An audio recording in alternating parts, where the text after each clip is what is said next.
তাই করেছো কেমন কেমন আবার রানী মন্দাদরী রুশ মন্দিরে যে মহারাজকে জিজ্ঞাসা করেছে মহারাজ সামান্য বালক লক্ষণ তার সঙ্গে যুদ্ধে পরাস্ত হয়ে তুমি কান্তাছ মিলে শোনা বলি তোমার কাছে আছে আমার নিকট একটি অস্ত্র আছে সে অস্ত্রটির নাম হচ্ছে মহাশক্তি বা শক্তিশালী অস্ত্র।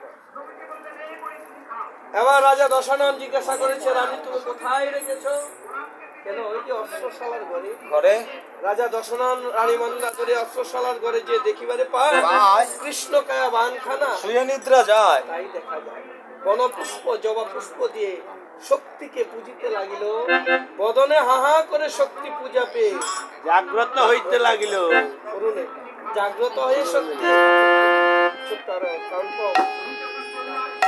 শক্তি বলছে মহারাজ কেন তুমি আমাকে জাগ্রত করেছ আমি তোমার পূজা পেয়েছি আজ তুমি আমাকে যা বলবে আমি তাই করি এই জগতে আমি ছিলাম নিদ্রিত তুমি করেছো আমাকে জাগ্রত বলো মহারাজ তোমার কোন কর্ম সাধন করতে হবে আমার বলেছে রাজা দশনন শক্তি রে তুই আমার নিকট আজ প্রতিজ্ঞা করিব শক্তি আবদ্ধ হয়ে আমি যা বলবো তুই তাই শক্তি বলেছে আপনি আর যা বলবেন আমি তাই করবো কারণ আমি আপনার পূজা পেয়েছি এই জগতের তো আলো আমি দেখতে পারতাম না শুধুমাত্র আপনার জন্য আমি ছিলাম জাগ্রত নিদ্রিত বলুন কি করতে হবে গর্জে উঠে সেই নিদারুণ কথা শ্রবণ করা শক্তি কি সত্য আবদ্ধ হয়ে বল আমি বলি তোর কাছে এখনই যে রণস্থলে লক্ষণের পক্ষে যখন কথা বলেছে লক্ষণ পক্ষে হইতে অস্ত্র বলতে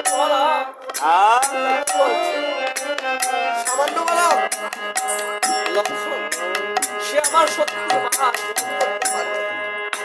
কারণ আমাকে জ্ঞাপন করলে পর্বত বর্ষীভূত হয়ে যায় আমাকে জ্ঞাপন করলে সাগর শুকিয়ে যায় আমাকে জ্ঞাপন করলে পৃথিবী অসাতলে চলে যায় বলো মহারাজ আমার শক্তি বহন করতে পারবে সামান্য বালক আপনি আমাকে অন্যত্র জ্ঞাপন দশানন বলেছে বলে সত্যি একই বলছিস তুই না প্রতিজ্ঞাবদ্ধ হয়েছিস আমি যেমন তবে কেন এমন কথা বলছিস আমি না তোর পূজা করেছি হয়েছিস জাগ্রত করেছিস প্রতিজ্ঞা শক্তি আবদ্ধ হয়েছিস তুই লক্ষণে বক্তে নিরুপায় শক্তিশালী প্রতিজ্ঞাবদ্ধ এবার রাবণের রসগোল্লা করে শক্তি অর্জন করেছে আমি তার পূর্বে প্রভুর চরণ করে যাব রাম চরণ দর্শন করিতে রাম চরণে প্রণাম করে বলবো সকল কথা যদি প্রভুরাম আমাকে বারণ করে আমি লক্ষণের ভক্তি বলব আমার বাক্য মিথ্যা যাবে তবু আমি প্রভুর এই বলে শক্তি রণস্থলে না যে রামচরণ তলে দিয়েছে আমি শক্তি অস্ত্র সমরে করেছি ভগবান আমাকে আশীর্বাদ করো দেখুন ভগবানের লীলা তিনি সমরে যাচ্ছেন কিন্তু সমরে কিসের জন্য যাচ্ছেন কোনো কিছু জিজ্ঞাসা না করে বলছে ওরে শক্তি আজ আমি তোকে আশীর্বাদ করছি, যে জন্য আজ তুই সমরে করেছিস ভগবান। ভগবান যেন তোর সেই মনের আশা পূর্ণ করে। প্রভুর আশীর্বাদ। হায় হায় প্রভু, একটি আশীর্বাদ করবে। তুমি তো জানো না আমি যে কিসের জন্য সমরে করেছি বাবা। ওই রাবণ আমাকে পাঠিয়েছে ওই সমরে গিয়ে তোমার ভাই লক্ষণের অঙ্গে এই বিপদ। আমি আর বিলম্ব করবো না, মার আদেশ হয়ে গিয়েছে, এখনই আমি রণস্থলে করেছি। আর শক্তি অস্ত্র যখন লক্ষণের পক্ষে পতন হইবার জন্য দ্রুত বেগে করেছে, পিছনে পিছনে রাম যাচ্ছে।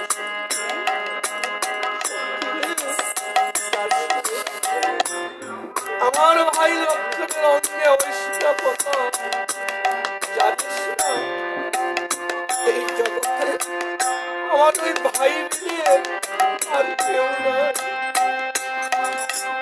কত বারণ করেছিলাম এই বনবাসে আসবার কালে লক্ষণ তুই আসলে বনবাসে এত দুঃখ কষ্ট সহ্য করতে পারবে, কিন্তু লক্ষণ বলেছে দাদা রামবিনে কি লক্ষণ থাকতে পারে দাদা,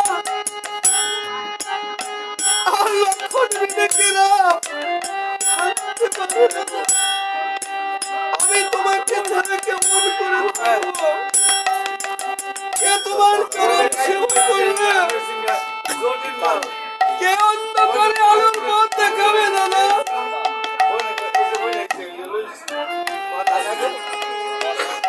আমি শুধু তোমার চরণ সেবা করছি, সেদিন লক্ষণকে রেখে আসতে পারিনি।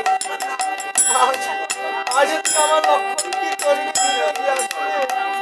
জানে, এইভাবে আমার লক্ষণ কেউ নাই। এই বলে আমার প্রভু রামচন্দ্র আকুল কণ্ঠে শক্তিকে ডাকছে, আমার লক্ষণ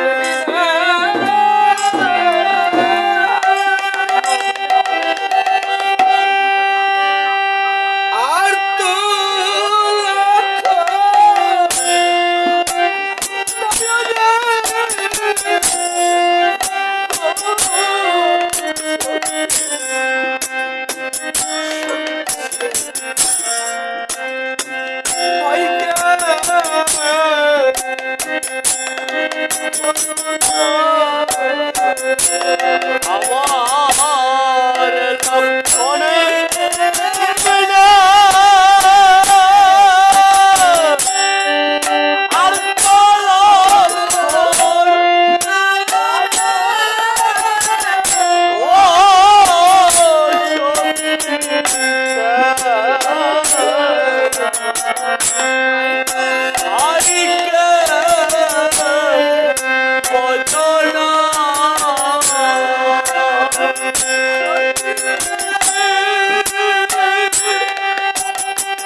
Oh,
ভাই মরিলে আর তো ভাই মিললা শ্রীপুত্র সব মরে গেলে প্রাণ থাকিলে আমার মিলে ভাই মরিলে আর তো ভাই মিললা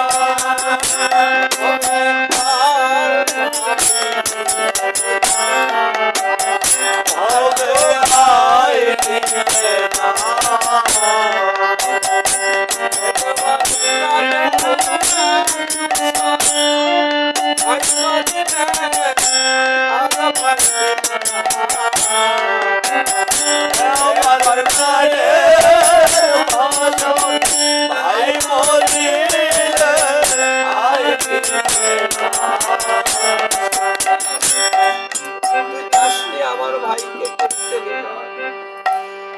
শক্তিশাল ভাবে বলে আজ ভাইকে হারিয়ে তোমরা অনেক কাতর হয়ে গিয়েছে। প্রভুর এই দুঃখের সময় বিপদের সময় আমি যা চাইব শক্তিশালী বলছে প্রভু আমি শুনেছি তুমি নাকি চতুর্ভুজ রূপ ধারণ করতে পারো। যদি তুমি তোমার আমাকে দেখাও আমি প্রতিজ্ঞা করে বলছি আমি তোমার প্রাণের রক্ষণকে ফিরছি রক্ষা করতে পারি। তাহলে চতুর্ভুজ রূপটা কোনটা? স্বয়ং বিষ্ণু চতুর্ভুজ রূপ শঙ্খ চক্র গদা পদ্ম এই চতুর্ভুজ রাম বলছে এই রূপ দেখার জন্য কত যুগ যুগান্তর কত সাধনা করে ভজনা করে সময় পার করে দিয়েছি। আজও সেই রূপ তবে শুন আমার ভাই আজ আমি তাই দেখি চল আমার সঙ্গে অতি নিরলে অতি নিরল জায়গায় যে আজ প্রভু রাম গরুর পাখিকে করেছেন স্মরণ গরুর পাখি এসে বলছে দর্শন বলছে গরু তোর পাখা দ্বারা আমাকে আচ্ছাদন করতে হবে গরুর পাখি যখন তার পাখা দ্বারা আচ্ছাদন করেছে আর সেই পাখার ভিতরে রাম শক্তি অস্ত্রকে নিয়ে ওই অপরূপ চতুর্ভুজ রূপ ধারণ করেছে শঙ্খ চক্র গদা পদ্ম বনমালী ধারী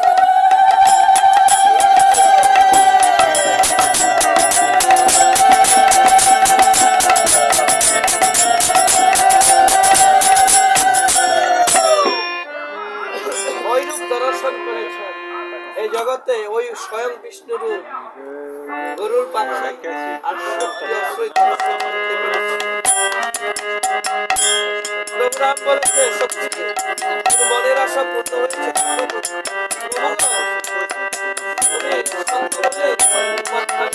আমি শক্তি পরিক্রমে পতন হইব যাতে না বলে তোমার প্রাণ পাই এত করিব আমার লক্ষ্যের প্রাণ নিষ্ঠা পাব তবে শুন শক্তি দেশে দেশে কলম দেশে দেশে চবান তন্তু দেশের নবস্থামী যন্ত্র প্রাতা দেশে দেশে বন্ধু দেশে দেশে পত্নী মিলে কিন্তু আপন বাইরে কোন দেশে মিলে রে সত্য বলে কোথায় সে ঠিকানা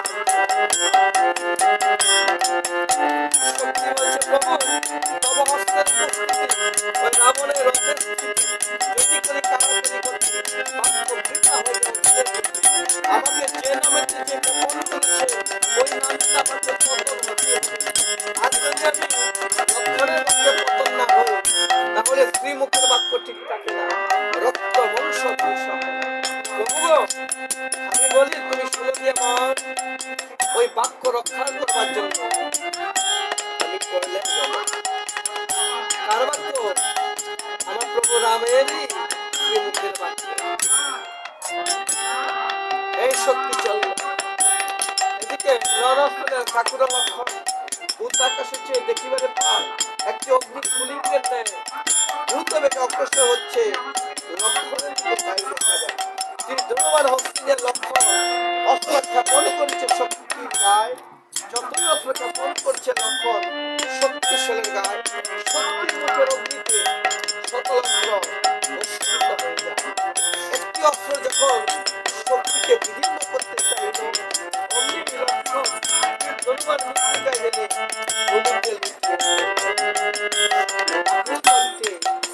নারায়ণকে ডাকতে আরম্ভ করেছে তখন কোথায় না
আকুল প্রাণের ডাক, হৃদয়ে মনে ডাকলে তারে ভগবান কি থাকতে পারে? বিশ্বাস না হয় একবার ডেকে দেখো তারে, তুলসী পত্র নয়ন জলে হে রাম তোমার গোলাম বলে।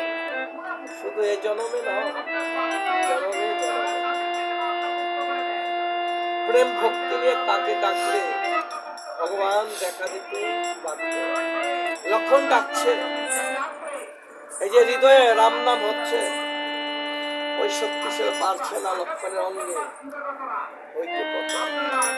কারণ যতক্ষণ পর্যন্ত রাম নামের শক্তি এই দেহতে থাকবে, যমদূত কখনো এই দেহের মধ্যে প্রবেশ করতে পারবে না। স্বর্গ থেকে চিন্তা করছে স্বর্গে দেবগণ, আর যদি ওই শক্তিশালী লক্ষণের পক্ষে পতন না হয়, ওই যে শ্রীপক্ষের বাক্য ঠিক থাকে না, রক্ত বংশ ধ্বংস হয়। এবার করেছে কেমন, ওই বাক্য রক্ষা করবার জন্য দেবী সরস্বতীকে পাঠিয়ে দিয়েছে লক্ষণের কণ্ঠে। দেবী সরস্বতী লক্ষণের কণ্ঠে বসে লক্ষণের মনটাকে ওই রাম নাম থেকে না অন্যত্র সরিয়ে নিয়েছে। তখন তিনি তো কণ্ঠের অধিকারী। আর লক্ষণ বলছে, আমি কানে দেই করা, আমি লক্ষণ কাচ্ছি একটি অস্ত্রের ভয় পাইয়া। আমার গুরু মহামুনি বিশ্বামিত্র দিয়েছিলেন একটি বল, একই স্থানে দাঁড়িয়ে আমি যুদ্ধ করতে পারি 60,000 বছর। 60,000 বছর। এই যে অহংকার এসে গেছে, হরির নাম ছেড়ে শক্তিশালী ভাবে মনে মত, এই তো হলো আমার উপযুক্ত সময়। এখন চোখের নিমিষে শক্তি অস্ত্র লক্ষণের অঙ্গেতে পতন হয়েছে। তখন বক্ষতে বিদীর্ণ হয়ে বান পিষ্ট হলো, ঘুমেতে পড়ে লক্ষণ দেখে অন্ধকার। ওই রণাস্থল থেকে দেখতে পায় পবনানন্দন। তখন ঠাকুরের লক্ষণকে দেখতে পেয়ে করেছে কেমন, দ্রুত বেগে ছুটে চলেছে রাম নিকটে। যে দেখতে পায় প্রভুরা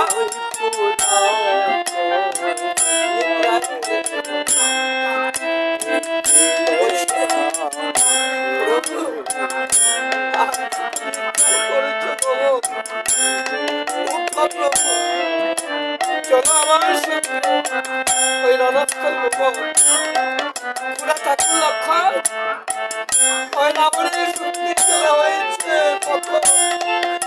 চলো এলু কেসে আগুনে নিমেষে এই জগতে ভাই ভাই যতই শক্তি এক ভাই বিপদে পড়লে কিন্তু আরেক ভাই থাকতে পারে।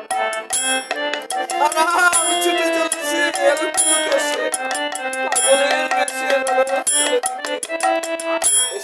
তোর পায় সোনার কলন লক্ষণ লাই গোড়া করিয়া ছুটে যে লক্ষণকে তুলে নিয়ে বলছে ভাই তোর জান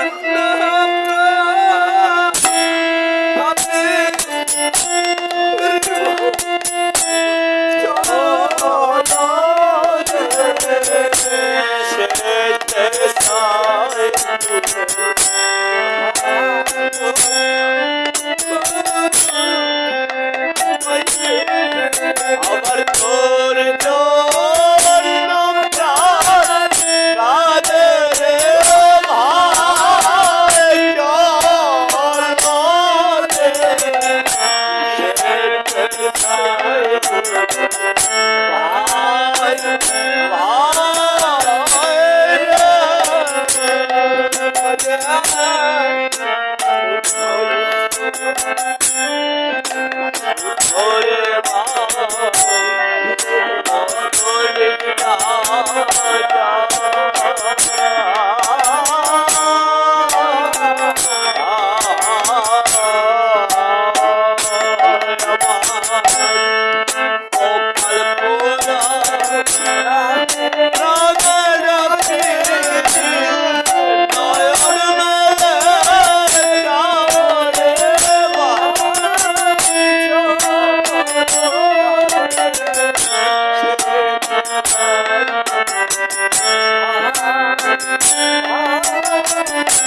আমার অধিকার ভাই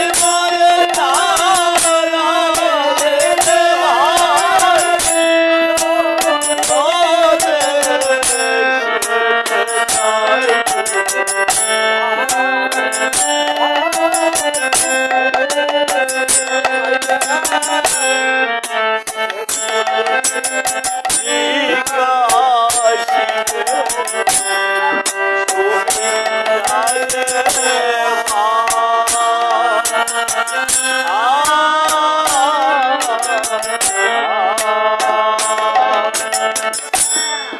তোমরা সবাই দেশে আইলা লক্ষণ লইল কোথায় রে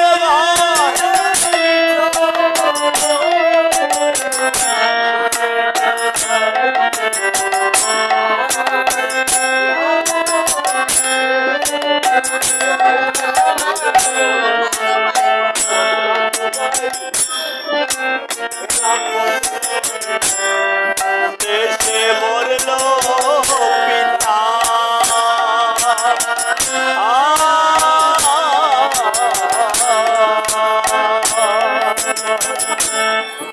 রাবণে হরিয়া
মরার লক্ষণ দিয়ে যাব বাড়ি রে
একবার আইলে ফুলে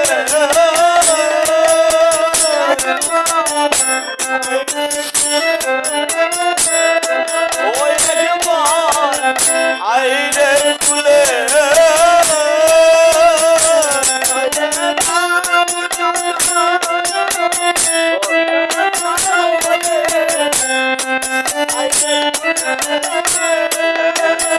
একবার রাম দাদা রাম দাদা বলে আইলে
ভাই ভাইয়ের জন্য করছে জগৎকে জানিয়ে দিয়েছে ভাই কারো শত্রু নয়, ভাই ভাইয়ের মিত্র। এক ভাই বিপদে পড়লে আরেক ভাই গিয়ে ছুটে যায়, এটাই জগতের নিয়ম। আজ ভাই লক্ষণের জন্য রাম অধর দ্বারা করছে। হনুমান বলছে তো প্রভু তুমি না হও চিন্তিত, বাঁচবে তোমার প্রাণের ভাই নিশ্চিত লক্ষণ নিশ্চিত। বিভীষণ বলছে প্রভু অতি সত্য বৌদ্ধরা সুসেনকে করা, ধনন্তের পুত্র বৌদ্ধরা সুসেনকে করেছে আনায়ন হনুমানকে দিয়ে। সুসেন বৌদ্ধ লক্ষণকে দেখে বলেছে প্রভু তুমি না হও চিন্তিত, বাঁচিবে প্রাণের ভাই লক্ষণ নিশ্চিত। মস্ত পদবক্ত আছে প্রসন্ন বদন, নাসিকা সাজ রহে প্রফুল্ল লোচন, করহে ওষুধ আনায়ন হইতে পর্বত ধন্যবাদন। যদি চারি প্রকার ওষুধ হয় লক্ষণের প্রান্ত রক্ষা হয়। মৃত সংযমী বিশল্য করণী সঞ্চারণী সুবর্ণ করণী, চারি প্রকার যদি ওষুধ হয় লক্ষণের প্রাণ রক্ষা। কিন্তু ওষুধ আনিতে হবে রাত্রের ভিতর। কে এনে দিবে? ভক্তপুত্র হনুমানকে বলেছে হনুরে অসাধ্য সাধনকারী হনুমান। দেখে দেখে বলেছে হনুমান বিনে এই অসাধ্য কেউ সাধন করতে পারবে না। তাই বলেছে হনু যদি করতে পারিস এই অসাধ্য সাধন, তোকে আমি কি করবো জানিস? অজয় লক্ষণকে বানাবো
কাশির আমার দরকার নেই, ওই গোলকেরও যাওয়ার দরকার নেই। আমি চাই আমার প্রভু শ্রীরামচন্দ্রের জন্য ওই চরণ দিনে হনুমানের নাই কোনো গোলক। আমি থাকতে চাই রাম চরণ পদ, এটাই আমার গোলক। আর রাম গোবিন্দের কীর্তন করতে করতে শূন্যের উপর ভর করে করেছে বৃন্দাবনের ভ্রমণ। লঙ্কা থেকে দেখতে পায় রাবণ রাজা দেখতে পেয়ে মামা কালনিকে পাঠিয়ে দিলে হনুমানকে বলতে দিল। কালনি হনুমানের পূর্বে সেই গন্ধবদনে বসে সন্ন্যাসী বেশ ধারণ করে বসে রয়েছে। তখন হনুমান গন্ধবদনে যে দেখিবেন এক সন্ন্যাসী বসে রয়েছে দেখা যায়। হনুমানকে ওই সন্ন্যাসী দেখতে পেয়ে বলেছে, আয় যে হনুমান, হনুমান কি জানি কি দুরন্ত লঙ্কা কখন কে যে কোন মায়া করে বলা যায় না। হনুমান ভাবছে তখন, আচ্ছা তুমি কে? আমি সন্ন্যাসী ঠাকুর। সন্ন্যাসী ঠাকুর যখন একটু ফ্যান নাম করুনের দরকার। এবারটা কিসে ফেল না তো কি তুই চরণে প্রণাম প্রণাম করেছে, হস্ত দিয়ে পায় কালনিমির পায়, আশীর্বাদ করেছে, হস্ত দিয়ে গায়, আশীর্বাদ শিরচ্ছেদং বংশনাশন দিনে দিনে হস্ত কাও পদ কাও চোখ দুইটা খাও এখন আর তোমার জালে গেলে টাউরিয়ায় ধরে। এবারটা কিসে টাউরে আরে ওষুধ করে দেখছেন না, সিরিয়া যাও গায়ে কাটান মুড়ি আসুন ভাঙা দাও, তাই নাকি? হয়তো টাউরিয়ার ডরে দেয়। বলেছে, আজ শোনো হনুমান, হ্যাঁ আমি গতকাল করেছি একাদশী আজকে হানোরা এই কি একাদশী পরের দিন কি হয়? হানোরা পানোরা হয়। তো কি হয়? আরে বেটা কিসে দ্বাদশী হয়, দ্বাদশী না? পারো না? পারো না। আচ্ছা তাই অতিথি সেবা না করে আমি কিছু বক্ষণ করি না। হনুমান বলছে, এই ঠাকুর, আমি রাম ভক্ত হনুমান, সান নদীতে ফল জল আর করি না, আমিও বিনা স্নানে কোনো কিছু আর করি না। গ্রহণ করি না। ঠিক আছে, এই যে সরোবর, এই যে শিববাড়ির মোড়ে যে সরোবরটা এটা স্নান করে আইও। হ্যাঁ সরোবরে পাঠিয়ে দিয়েছে, নিকটে ছিল সরোবর, হ্যাঁ যে সরোবরে তাকে 40 ঘর পর্যন্ত কালো কুমির, হ্যাঁ সেখানে পাঠিয়ে দিচ্ছে হনুমানকে। উদ্দেশ্য কি? অর্থাৎ হনুমানকে নিধন। হ্যাঁ কালনিমি খেয়ে ফেলবে। ওই সরোবরে যে হনুমান স্নান করে হাঁটু পর্যন্ত চলে দাঁড়িয়ে সন্ধানী করেছে আরম্ভ। হ্যাঁ যখন সন্ধানী করেছে আরম্ভ, ঠিক তখনই কালো কুম্ভীরিনী হনুমানের দুই পায়ে পেঁচিয়ে ধরেছে। হ্যাঁ হনুমান সন্ধানী শেষ করে দৃষ্টি দিয়ে দেখিবারে পায় পায়। কালো কুম্ভীরিনী যে পেঁচিয়ে রয়েছে, দেখা যায় লেজ দিয়ে পেঁচিয়ে মেরেছে বজ্র টান, টান আর পাড়াতে উঠিয়ে দেখে পর্বতেরই সমান। দৃষ্টি দিয়ে দেখিবারে পায় পায় কুম্ভীরিনীর উদরটা একটু মোটা সোটা দেওয়া যায়। তাই করেছে কেমন? কেমন? বাম হস্তের কনিষ্ঠ অঙ্গুলি দিয়ে কুম্ভীরিনীর পেটটা বিদন্ন করে দিয়েছে। যখন তার বক্ষ বিদীর্ণ করেছে, হ্যাঁ। ঠিক তখনই স্বর্গ থেকে একটি পুষ্পরথ সিজার করছে। সেখানে উপনীত হয়েছে। হ্যাঁ আর ওই কুম্ভীরিনীর বক্ষ থেকে এক অপরূপ কন্যা রূপ ধারণ করি, এক নারী রূপ ধারণ করে বের হয়ে ওই পুষ্পরথকে স্বর্গে করেছে। কেমন? হনুমান কোনো কিছু বুঝতে না পেরে ওই রথে থাপ্পা দিয়ে ধরে বলছে, এই,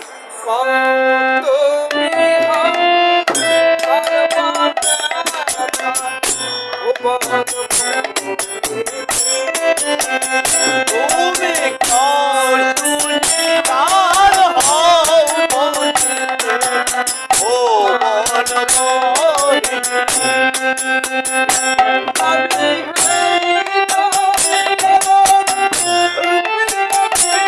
প্রভু হরি নারায়ণ রূপের কামিনী, কৌশিকার হও বলিতে, ও